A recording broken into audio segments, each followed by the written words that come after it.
दोस्तों नमस्कार, मैं अजय पत्रकार। स्वागत है आपका।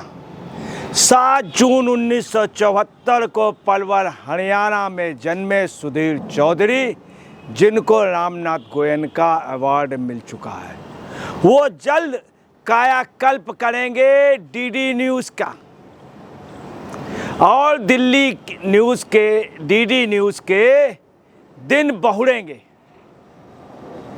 आपको ये भी बतला दें, उनका अनुबंध हो चुका है प्राइम टाइम पे शाम के लिए 2 घंटे के प्रोग्राम के लिए। यही नहीं, दूरदर्शन को सरकार को खुद पेमेंट नहीं करना पड़ेगा और तीसरी पार्टियां हैं जो इस प्रोग्राम को प्रायोजित कर रही हैं, स्लॉट ले रही हैं। आपको बताएं, इससे दूरदर्शन की साख बढ़ेगी और दूरदर्शन सर्वोच्च था फिर उसी स्थिति पे आएगा। मैं आपको ये भी बता दूं, इसके पहले Doordarshan, BSNL, post and telegraph, railway, तमाम विभागों की, सरकारी विभागों की पिछली सरकारों ने, जो इंडी गठबंधन है, आज बड़ी बुरी हालत कर दी थी, बहुत बुरी हालत कर दी थी। दूरदर्शन में सबसे ज़्यादा कांग्रेस की हुकूमत ने इतनी ज़्यादा मनमानी की, अपनी चलाते थे। मोदी ने इन सब को बचा लिया। बीएसएनएल भी बच गया, रेलवे भी बच गया, नई नई ट्रेनें चालू की और दूरदर्शन में इस अनुबंध से क्या है, दूरदर्शन में नयापन आएगा और दूरदर्शन की साख बढ़ेगी, लोगों का विश्वास होगा। जिस तरह से रेडियो को बचाया, रेडियो लोगों ने बंद कर दिया था, मगर मोदी ने स्वयं उतर के मन की बात कह करके बचाया। ये मोदी की सरकार में एक अच्छा कार्य हो रहा है। अब आपको बता दें, इन सब का 14 करोड़ रुपया इस का पेमेंट होगा सुधीर चौधरी को। अब ये पेमेंट भारत सरकार नहीं करेगी, डीडी न्यूज़ नहीं करेगा, दूरदर्शन नहीं करेगा, ये तीसरी पार्टी। ये भी एक अच्छी बात है। अब क्या है, दूरदर्शन के लोग प्रोग्राम और ज़्यादा देखेंगे। पिछली सरकारों ने दूरदर्शन में अपना आधिपत्य किया, उन्होंने क्वालिटी पे ध्यान नहीं दिया और अपने लोगों की मनमानी अपने तरह से न्यूज़ कराई। आज न्यूज़ में निष्पक्षता भी आई है, सब कुछ लाइव दिखाया जा रहा है। इवन दूरदर्शन में संसद का भी सब लाइव दिखाया जा रहा है। अब इन सबसे और भी अच्छी बात यह है कि दूरदर्शन की 10वीं मंजिल पे इनको एक केबिन मिल रही है सुधीर चौधरी जी को। सुधीर चौधरी जी उस केबिन से अपना प्रोग्राम, उनके कुछ कर्मचारी होंगे, एक थर्ड पार्टी ने स्लॉट लिया है। अब आइए, इसका असर क्या होगा। दूरदर्शन के कर्मचारी भी खुश हैं कि उनके आने से दूरदर्शन के दिन बढ़ेंगे, दूरदर्शन मजबूत होगा, उसकी रीच पहुंचेगी और आम लोगों के तरीके, जिस तरह से पहले किसी समय दूरदर्शन की ज़बरदस्त वो थी, जिसको देखने के लिए लोग गांव से शहर तक लालायित रहते थे। अब आपको मैं ये भी बतला दूं कि ये सब कैसे हुआ। इसमें अच्छे लोग लाए गए, यही नहीं, अच्छे टैलेंटेड लोगों को भी मोदी ने तमाम सरकारी विभागों में सलाहकार के रूप में उनकी एडवाइस ली। यही नहीं, उन्होंने नयापन देने के लिए बहुत कुछ कार्य किया। रेलवे डिपार्टमेंट बिल्कुल लॉस पे जा रहा था, बहुत बुरी स्थिति पे जा रहा था, तो रेलवे का, पोस्ट एंड टेलीग्राफ का बजट अलग किया और नई नई ट्रेनें लाएं। आज रेलवे डिपार्टमेंट वर्ल्ड का माना हुआ अपना रेलवे डिपार्टमेंट हो गया। एक क्रांति सी आई है रेलवे में, जितनी अच्छी ट्रेनें हो रही, बुलेट ट्रेन तक लाने। ऐसे ही दिल्ली दूरदर्शन का जैसे बीएसएनएल बचाया गया, इसी तरह दिल्ली दूरदर्शन भी बच गया। अब आपको बता दें कि ख़ास तौर से क्या टैलेंट है, इतना ज़बरदस्त टैलेंट है सुधीर चौधरी में। आप यहाँ से अंदाज़ लगा सकते हैं कि एक पत्रकार ही नहीं, एंकर हैं, संपादक हैं, इन सब के अलावा ये जी न्यूज़ में 2001 में ये शामिल हुए थे। IIMC से इन्होंने डिग्री ली, IIMC से मॉस्कॉम का कोर्स किया, उसके बाद जी न्यूज़ में आए। जी न्यूज़ के बाद ये और काफ़ी चैनलों में। मैं आपको ये भी बतला दूं कौन है सुधीर चौधरी, आप ये जान लीजिए। जब भारत पाकिस्तान के बीच में भारत और मुशर्रफ, अटल जी और मुशर्रफ मिलने गए थे, उस समय जो लड़का कवरेज कर रहा था वो सुधीर चौधरी था। इस्लामाबाद में जो वार्ता हुई उसमें भी सुधीर चौधरी ने कर, और मैं आपको बता रहा हूँ कारगिल में सबसे अच्छी कवरेज में सुधीर चौधरी रहे और बरखा दत्त भी रही। यही नहीं, उस समय मिलिट्री के रिटायर्ड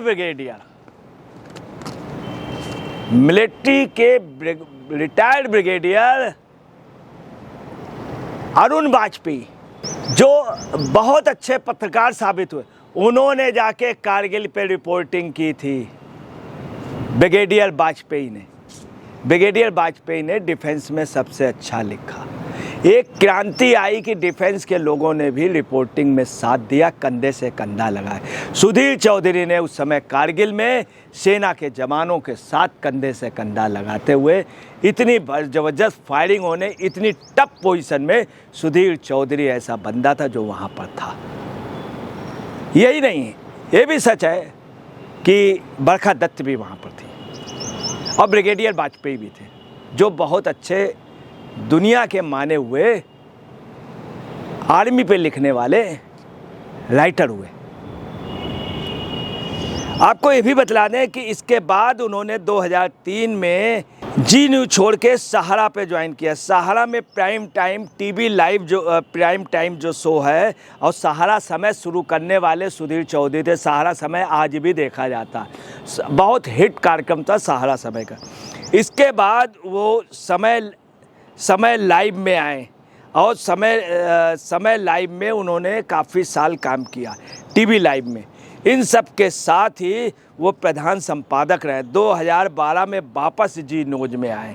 जी न्यूज़ के बाद में आपको बतला रहे हैं कि उनका बहुत फेमस प्रोग्राम था DNA, और DNA लोग देखते थे। यही नहीं, 2015 में इनको रामनाथ गोयनका पुरस्कार दिया गया। तमाम अच्छी चीज़ों में इनका, एक बार इनके लिए बाकायदे पत्रकारों की बहुत बड़ी मीटिंग में ये कहा गया था, हो सकता है कि आप सुधीर चौधरी से नफ़रत करते हो, पसंद ना करते हो सकता है सुधीर चौधरी से आप प्यार करते हो, मगर सुधीर चौधरी को नज़रअंदाज नहीं कर सकते हैं। ये बात प्रेस काउंसिल ऑफ इंडिया के चेयरमैन ने कही थी। यही नहीं, काटजू जी जैसे लोग प्रेस काउंसिल ऑफ इंडिया के सुधीर चौधरी के जो रिपोर्टिंग की स्टाइल थी उसकी बड़ाई करते थे। तमाम जगह, तमाम स्थानों पे इनके विरोधियों ने भी, वामपंथी पत्रकारों ने जो छाए हुए थे और अभी भी बहुमत पे हैं, उन्होंने भी स्वीकार कर लिया कि सुधीर चौधरी की रिपोर्टिंग एक क्लास की है। उन्होंने ये भी माना कि अगर हिंदुस्तान के 4 टॉप जर्नलिस्ट हैं उसमें सुधीर चौधरी पहले और दूसरे नंबर। ये वामपंथी पत्रकारों ने बाकायदे अपनी कॉन्फ्रेंस में कहा। अब आपको ये भी बतला दें कि जो प्रसार भारती के CEO गौरव द्विवेदी से और नवनीत सहगल, इसमें नवनीत सहगल जी देख रहे हैं और प्रसार भारती के CEO गौरव द्विवेदी बोल रहे हैं। द्विवेदी जी इसको देख रहे हैं, इस प्रोजेक्ट को। आपको बता दें मार्च 2025 में ये लगभग सब फाइनल हो जाएगा और अप्रैल से प्रोग्राम शुरू होने की पूरी संभावना है। अब आपको बता रहे हैं इससे फ़र्क क्या पड़ेगा। देखिए, सुधीर चौधरी का जो है वो हिंदुस्तानी जवान है। सुधीर चौधरी के कार्यक्रम में राष्ट्रवादिता है। दूसरा, सुधीर चौधरी के कार्यक्रम में निष्पक्षता है। हर चीज़ को पहले से लेके अभी तक आगे भविष्य में क्या होगा, ये तीनों चीज़ों लेके चलते हैं। इनकी न्यूज़ में कहा जाता है नॉर्थ ईस्ट वेस्ट साउथ सबको ले करके ये चलते हैं। इनकी न्यूज़ की सबसे बड़ी विशेषता है कि फॉलो अप, लोग देखना चाहते हैं आगे क्या है, इसके आगे क्या है, इसके आगे क्या, ये एक सबसे बड़ी वजह है इसीलिए सुधीर चौधरी की न्यूज़ हिंदुस्तान में टॉप मानी जाती। ये एक अच्छा है कि दूरदर्शन में ऐसे कलाकार आने से एक प्रसिद्धि होगी, दूरदर्शन जो भारत सरकार का है उसकी उपलब्धि बढ़ेगी, और ये ज़रूरी है भारत सरकार के हर डिपार्टमेंट ऐसे ही मजबूत हो। सुधीर चौधरी के ख़ास तौर से इस प्रोग्राम, मगर सुधीर चौधरी ऐसा नहीं है कि दूरदर्शन में पूर्णकालिक रूप में जा रहे हों। तो एक नियमों का उल्लंघन हो जाता है कि वहाँ पे बाकायदे अपॉइंटमेंट होते हैं, उस तरह से लोग आते हैं। सुधीर चौधरी परमानेंट उस पर नहीं जा रहे हैं, एक स्लॉट पे जा रहे हैं, स्लॉट पे जा रहे हैं। और यही नहीं, डीडी न्यूज़ की सफलता के आयाम होंगे जो ज़रूरी था। डीडी न्यूज़ का मतलब भारत सरकार का न्यूज़, कुछ भी हो उस न्यूज़ में राष्ट्रीयता तब से लेके आज तक रही है। किसी कंट्री की आज तक आरोप नहीं लगा, कोई पक्षपात का आरोप नहीं लगा। कुल मिलाकर के इसका लोग स्वागत कर रहे हैं, आम जनता, दूरदर्शन के लोग। अब ये देखना है कि फिर वही आप देखेंगे जो न्यूज़ पहले आती थी। आज भी दूरदर्शन के सारे प्रोग्राम लोगों को याद है। दोस्तों नमस्कार, मैं अजय पत्रकार।